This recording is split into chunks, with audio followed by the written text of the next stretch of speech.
मंडळी, कॅलेंडरच्या आकड्यांना आणि घड्याळाच्या काट्यांना टांगलेलं आयुष्य घेऊन तुम्ही आम्ही मुंबईकर जगत असतो. पायाला भिंगरी लावून पळणाऱ्या मुंबईकरांना मोठा आधार असतो तो लोकल ट्रेनचा. बॅगा सांभाळत मुंबईकर रेल्वे स्थानकावर येतात.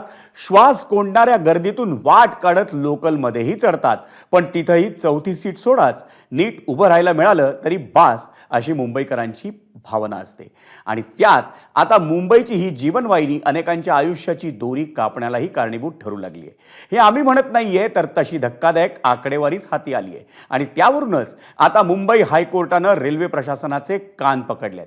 पाहूयात याच संदर्भातला एक सविस्तर रिपोर्ट.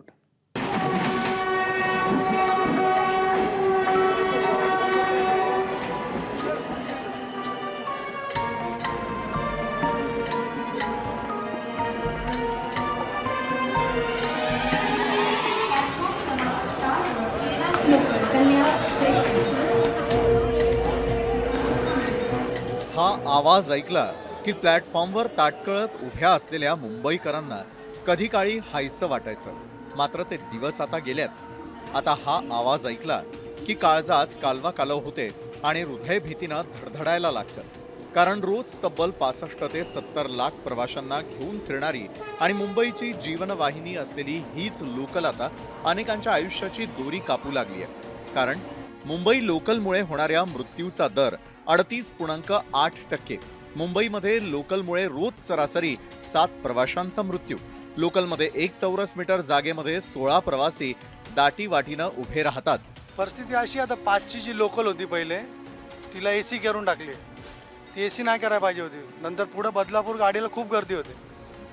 पूर्ण त्या एका गाडीचा लोड या बदलापूर गाडीवाला आहे. ते काही उपाययोजना करत नाही. आता किती 56-70 वर्ष होत आले तरी हाय ते हायच. मुंबईतील लोकलच्या प्रवाशांचा हा जीवघेणा प्रवास पाहता पालघरच्या यतीन जाधव यांनी हायकोर्टामध्ये एक जनहित याचिका दाखल केली आहे, ज्यात 2013 साली 2590 लोकल प्रवाशांचा मृत्यू झाला. मध्य रेल्वेवर वर्षभरामध्ये 1650 प्रवाशांचा मृत्यू. पश्चिम रेल्वेवर वर्षात 940 प्रवाशांचा जीव गेला. तिन्ही मार्गिकांवरील अपघातांमध्ये वर्षभरामध्ये 2441 प्रवासी जखमी.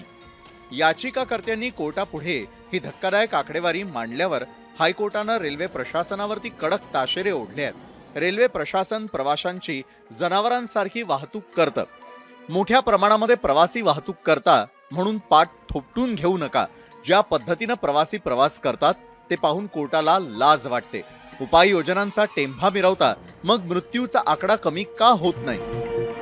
कोर्टानं रेल्वे प्रशासनाचे कान टोचल्यानंतर उपाययोजना केल्या आणि त्यामुळे मृत्यूदर घटल्याचा दावा रेल्वेनं कोर्टापुढे केलाय. कोर्टाच्या आदेशानंतर प्लॅटफॉर्म आणि लोकलमधला गॅप कमी केला. रेल्वेच्या रुळांमध्ये बॅरिकेड्स लावले. मात्र रेल्वेनं केलेल्या दाव्यांमध्ये काहीही तथ्य नसल्याचा आरोप रेल्वे प्रवासी संघटनांनी केलाय. तर आम्ही यांना सजेशन देतो की तुम्ही एलिव्हेटेड करा. 15 डब्याची गाडी टिटवाळा बदलापूरपर्यंत वाढवाव्या. रेल्वेचंच प्रोजेक्ट आहे, परंतु यांची इच्छाशक्ती नसल्यामुळं 15 डब्याची गाडी होऊ शकत नाही. आता तरी कोर्टाने तासेरे ओढून देखील तरी लक्ष द्या. न लक्ष दिल्यास मग आम्ही प्रवाशांच्या तर्फे काय करायचं धडा शिकवायचा तो शिकू नक्कीच.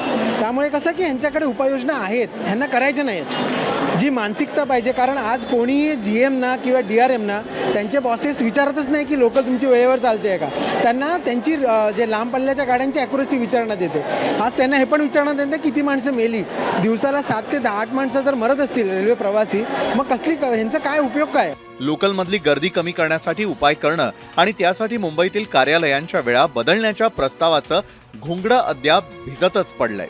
1956 सालापासून लोकलमधली गर्दी कमी करण्याचे प्रयत्न सुरू झाले, पण आजपर्यंत हे प्रयत्न पुरेसे पडलेले नाहीत. ज्यावेळी लोकलमधली गर्दी कमी होईल त्याचवेळी लोकलमुळे होणारे मृत्यू देखील कमी होतील. दुर्दैवाने राज्य सरकारने देखील मुंबई लोकल इतकीच सक्षम असलेली दुसरी एखादी वाहतूक यंत्रणा आजपर्यंत उभीच केली नाही. त्यामुळेच मुंबई लोकलमधली गर्दी ही वाढतच गेली आणि मृत्यूंचं प्रमाण देखील वाढत गेलं. आता तरी राज्य सरकारने अशी एखादी यंत्रणा उभी करायला हवी, जशी की मेट्रो किंवा इतर एखादी यंत्रणा, ज्यामुळे मुंबई लोकलमधली गर्दी ही डिस्ट्रीब्यूट होईल आणि मुंबई लोकलमुळे होणाऱ्या मृत्यूंचं प्रमाण देखील कमी होईल.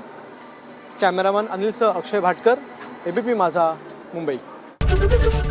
एबीपी माझा, उघडा डोळे बघा नीट.